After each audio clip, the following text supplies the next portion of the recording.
Ang tao, ang anghel, ay binigyan ng Diyos ng free choice. Yung tawag sa Tagalog, sariling kalooban. Meron kang kalayaang mamili.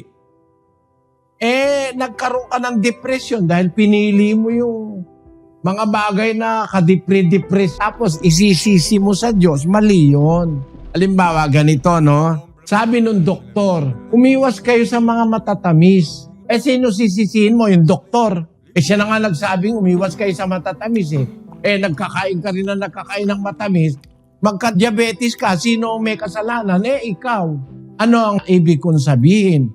Ang Diyos nagsasabi ng mga bagay na mabuti. Pero kung ayaw mong sumunod, pupunta ka nga sa depression. Sino ba yung nadidepress? Sino? Yung mga taong ayaw sumunod sa Diyos.